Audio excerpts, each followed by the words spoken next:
Okay, bringing this home today is Santana Minerals. Santana Minerals, trading under the ASX code of SMI, with a market capitalisation of 236 million, is developing the Bendigo-Ophir project on the South Island of New Zealand, which features the 2.2 million ounce Rise and Shine gold project discovered in 21. The discovery is touted as the most significant gold discovery in New Zealand in 40 years. Presenting for the company today is Executive Director Sam Smith. Sam, great to have Santana on for the first time. Keen to hear out the story, and over to you. Thanks, Paul. Great to be here today. You almost got the name of the project right. It's Bendigo-Ophir. The Kiwis are quite particular about how it's pronounced, but the Bendigo is a direct correlation to the Victorian Bendigo goldfields, because the area that we're exploring and the project we're developing has a history of gold mining exploration, which makes it amenable to the locals who want to see this project get up and running. So again, thanks for having me here today. All eyes on Rise and Shine is what I've called this presentation, because it certainly feels that way as we put this discovery on the map. And yes, we raised some eyebrows in January when we put a presentation out with that title, but it is the most significant single gold discovery in New Zealand in 40 years. And our share price started to take off as the investment community realised what we have here in New Zealand. So I'll step you through what I'm going to talk to you today about. I'm going to keep it pretty sharp, but I just want to tell you about the geometry and the shape of this deposit, which makes it quite unique, easy to discover, define and recover. And also want to talk to you about the outcome of a recent scoping study that we released in April, which showed some stellar numbers associated with the development potentially of this project. So next slide, please. We'll get through. Oh, look, just a quick company snapshot. The takeaway from this slide is the team. We have a highly experienced board. Some of you will be familiar with Peter Cook, who developed a company called Westgold and Metals X, another tin miner from Tasmania. So Peter came on board in October last year. I followed along with Peter. We'd just actually exited a company called Breaker Resources that merged with Ramelius Resources. So we came on board around the same time. Damien Spring, our CEO, who lives about half an hour from the project, is a New Zealand, a highly experienced mining engineer with a history of permitting projects in New Zealand. We'll get to that at the end of the presentation, because that's a big question that's going around at the moment in New Zealand. And Kim Bunting, the founder of our Rise and Shine discovery, we call it RAS, and the vendor of the project into Santana in 2020. So Damien has rounded out a team of professionals to progress the study phase. Again, we released the scoping study. We're in PFS mode right now. So that's Rod Redden, Hamish McLaughlin, and Mary Askey, who are all responsible for the study process and really permitting this project. Our market cap at the moment is about 240 million. Certainly shows that the investment community believes this project is a real project and will become a mine. Companies with similar resources to ours who are in production at the moment have market caps of 1.5 billion. There's a few analogues out there. So if we're in production today, and when we do get into production, all things being equal, there's a lot of value to go in this company. So what else is important here? We did a cap raise earlier this month. We have $35 million in the bank, which will take us right through to a mining decision in about 12 months' time once we get through our PFS and DFS. And then just the major shareholders there, Regal Funds with 10%, Kim Bunting, the founder, who's there with 6.6%, board and management. You can see the rest. We'll flick to the next slide. Thanks, Paul. So I'm going to locate you after this slide. I just want to talk about the suite of discoveries that we have. So the main event there is Rise and Shine. We call it RAS. So the RAS discovery has 2.2 million ounces at 2.2 grams per tonne of gold. But there are 3 other satellite deposits, much lower grade and fewer ounces associated with it, but it might become important for early feedstock into the plant as we get going. But globally, 2.46 million ounces at 2.1 grams per tonne, so a good healthy grade there as well, and plenty of ounces to process. The image on the right-hand side just shows the location. If you look at the inset map in the bottom right-hand corner, So the larger graphic represents about 15% of our tenure. So there's still plenty more to explore, which will be the discovery upside associated with this company.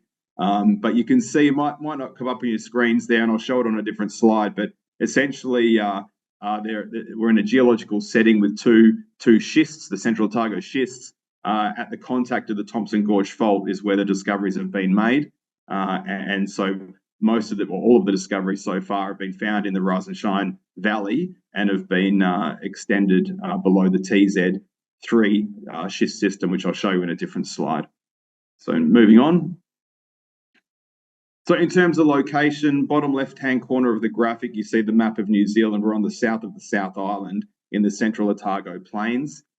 We are 1 hour east of Queenstown, where there's an international airport. So I've got a slide in 1 or 2 slides' time that just shows that we are in an area that's blessed with infrastructure and a labour source. So coming from Western Australia and being associated with the gold projects over here, where you have to mobilise everything to a remote location, it's already there. And so that's a really important piece that I'd like to stick in investors' minds as we leave this presentation at the end, that and the output of the scoping study financially, you see that we have a really low cost of gold production, and that's part of the reason that everything's right around our project. I'll show you more details soon. It's in a semi-arid environment, about 450 mils of rain per annum. That's about half of what we get here in Perth, where I'm sitting. So fairly dry, arid terrain, but plenty of water around.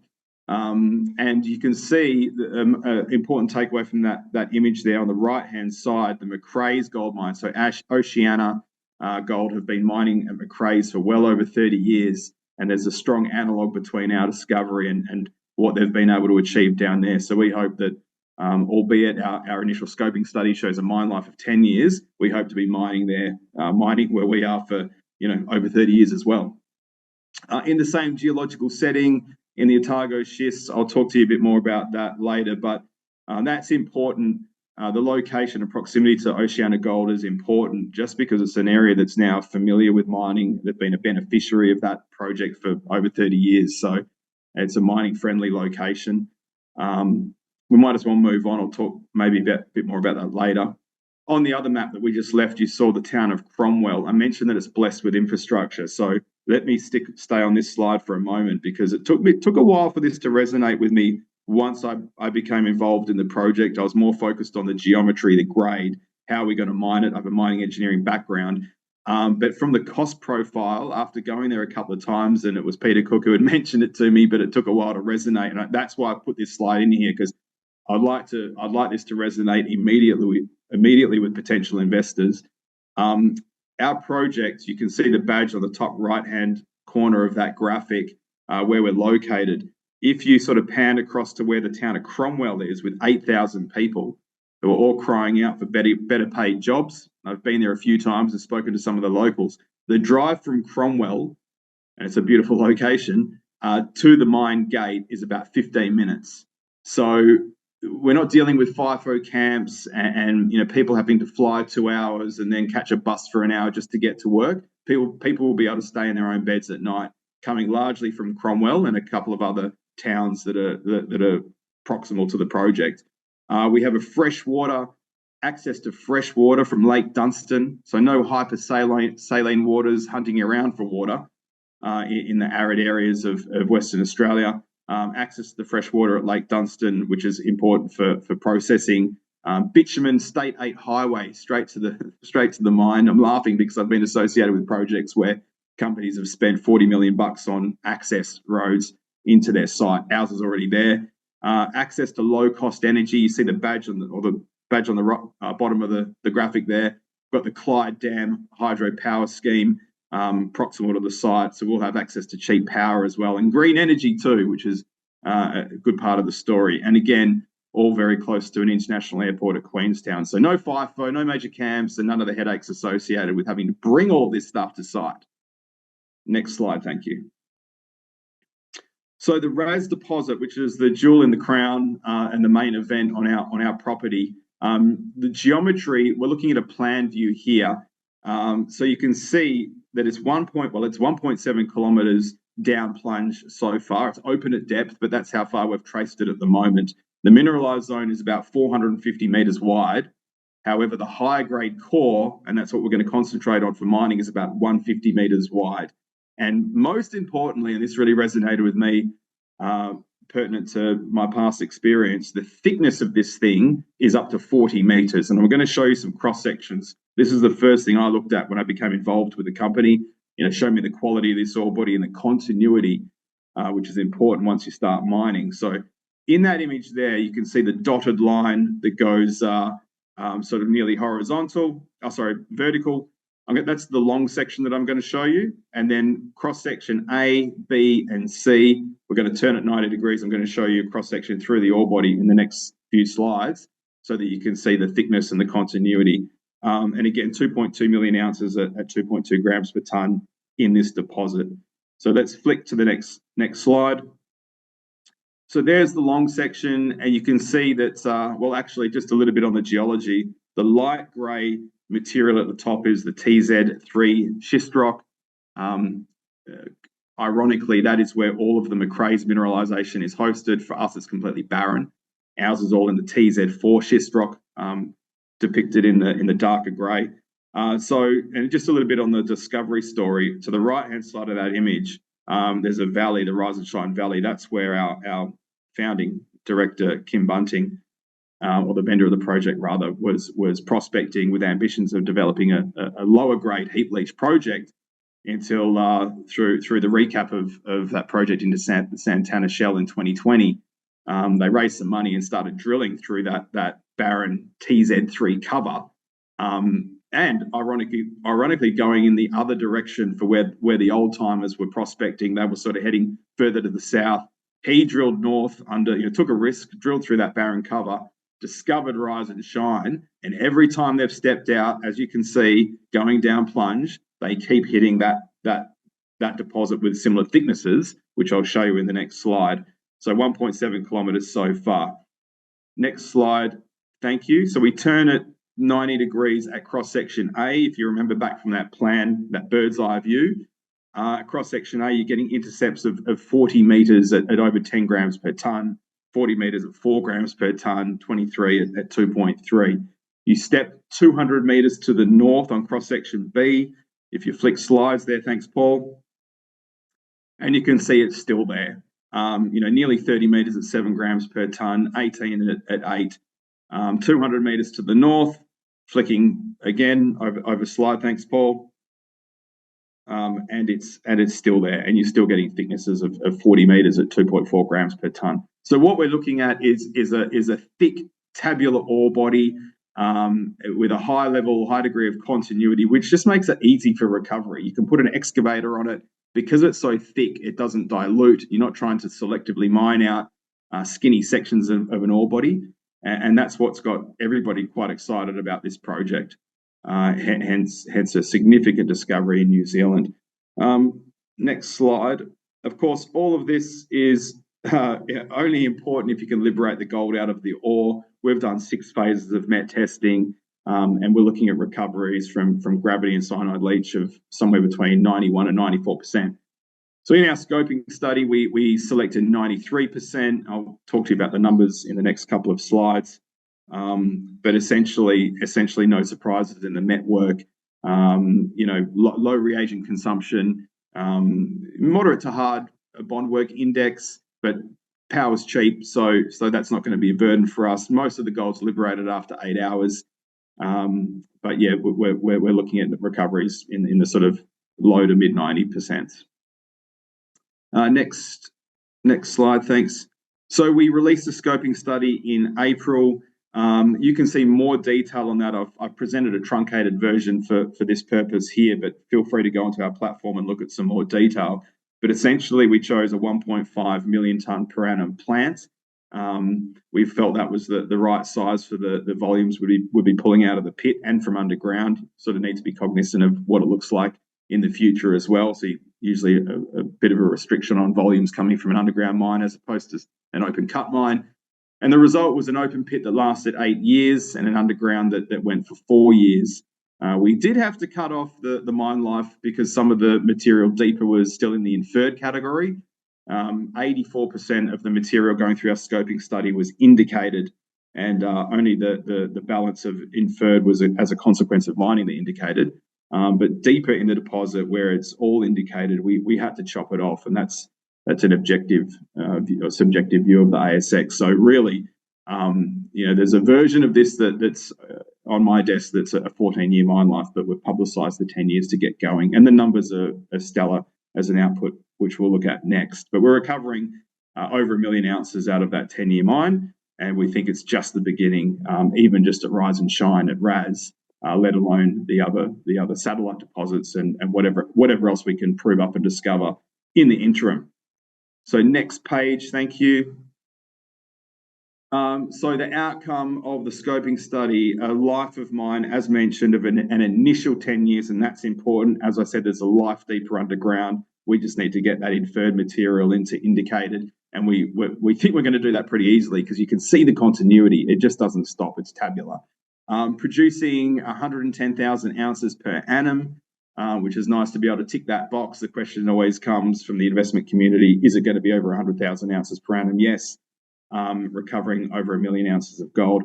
The project makes, by the way, the way that we did the scoping study in terms of the optimization and the projection of financials, we optimized the pits to define the inventory, the mineable inventory in the open pit and the underground at 1,650 per ounce US. So a really conservative take on the amount that we could mine. And then we projected the financials in the spot gold price and we presented them in New Zealand dollars. Very, very close conversion to Australian dollars. And we did that at 3,900 an ounce Kiwi. And I think that's about where it is today, probably even a bit more because gold obviously has had a run. So this project, based on those numbers and that methodology, makes $2 billion of net profit after tax. And these are all after tax numbers as well. So we're not sort of playing any games with pre-tax numbers. The one square that's missing off here before I go through the other numbers is actually the contribution to the New Zealand government. So this will punch in nearly $900 million of taxes and royalties to the New Zealand government, which will be really important for our permitting piece, and that's what we're going through at the moment. Essentially nearly $1 billion NPV and producing gold at a really low operating cost of $897 per ounce. Once you add in the capital cost, it's $1,392 per ounce. So a low-cost operation that pays itself back a year into production, and $4 billion worth of revenue. The capex at $256 million. Have a dive into our scoping study. 100 of that is a pre-strip that we need to do. This project was always going to carry a pre-strip. You saw that this deposit is under the TZ3. That needs to come off first. And the remainder is plant capital, process plant, and then establishment costs. And again, there's a detailed breakdown in the scoping study that's on the platform. Next slide. Thanks, Paul. In terms of the upside after RAS, the discovery upside, I gave you a glimpse into this before. So there's 3 other satellite deposits. We have our gold is associated with arsenic. Arsenic soil anomalies right down that Thompson Gorge fault. There's a geophysics program in place right now to potentially light up repetitions of RAS down that fault line. The discoveries that we've got at the moment, again, are a lot smaller and lower grade, but there's a plan in place in the background while we're commercialising RAS to define why is RAS where it is, what put it there. And that'll be resolved through a geophysics program, and we'll define additional drill targets on the back of any anomalies or conductors from that exercise. Next slide, thank you. So permitting, have I still got some time left, Paul? I noticed that the time's ticking away. This is the last slide, but great. So the big question for any project in New Zealand at the moment is permitting. Now, I feel a bit fortuitous joining this company it was really December last year, but in November, and unbeknown to me, there was a change of government. And they've gone from a fairly conservative green government to a government that is absolutely emphatic about fast-tracking developments, and particularly in the resources space. So anybody that has any interest in an investment in a gold project, And if you like what you see with what we're sitting on, please, I urge you to have a look at Minister Shane Jones. If you can find any snippet, soundbite, there's a bit of video on him, of any of his presentations to Parliament about this fast track approvals bill that they're pushing through into legislation. It hasn't been done yet, but you'll see the emphatic language in which he uses to curry favour with his counterparts to get this fast track bill into legislation. So here's the way it works. Essentially, the RMA, or the Resource Management Act 1991, top right-hand corner of that table there, is the legislation use to permit mines at the moment. Our CEO, Damien Spring, has permitted 2 coal mines in New Zealand through the process under that existing act. But the government want to fast-track developments that potentially provide economic benefit to New Zealand, so that the permitting process, which arbitrarily could have been between 12 and 18 months, is brought down to a 6-month process. So this in March this year, the first reading was had in Parliament by the Coalition to introduce a fast-track bill. They're now running around doing 2 things: getting public comment and comment from industry, and also qualifying a short list of projects. They call them projects of national significance that will appear on a short list. They call it Schedule 2A in the bill itself. And those projects will have, first rights eligibility to receive the fast track process, permitting process. So we hope that we feature on that list. There's still a little bit opaque as to how the process will play out, but the government's timeline is to have this bill passed in October this year, which is exactly the same time that we'll finish our PFS, which will be important as well, because we need that to get permitted, because it'll come with all of our environmental baseline studies. So in terms of catalyst for this company, and this is huge for us. I mean, we think we'll get permitted anyway, but we think this will bring it well inside 12 months. So come October this year, we'll be into our DFS. We'll be eligible for fast track permitting. Must be clear if this gets passed, and I believe it will. And we'll be sitting here in a year's time, Paul, talking about financing or a final investment decision. And we would have done a lot of the financing work in parallel, but we'll be sitting here next year pressing the button on getting going on this very exciting project. Thank you. Thanks, Sam. That was a super thorough presentation. I had a bunch of questions coming through. Some of these you've already answered in depth with your answers, but just regards to that how the importance of that fast track bill. Obviously you want to be included on that list. But going back to what you said about Cromwell being blessed with infrastructure, the jobs that you could bring to that town, these are all things that make your case to be on this list pretty good, yeah? Yeah, well, the minister's been to site. Shane Jones has been to site. I was there with him. We've had a number of interactions. He needs to be a little bit careful.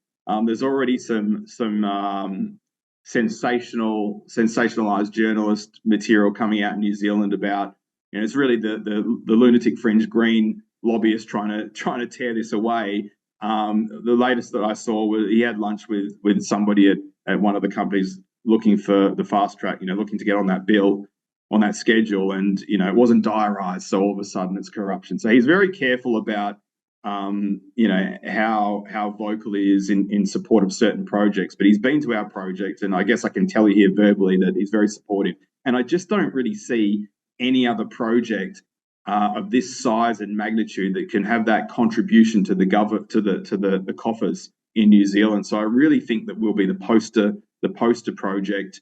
Part of the reason there's been a lot of press on Santana in New Zealand, you can have a look yourself.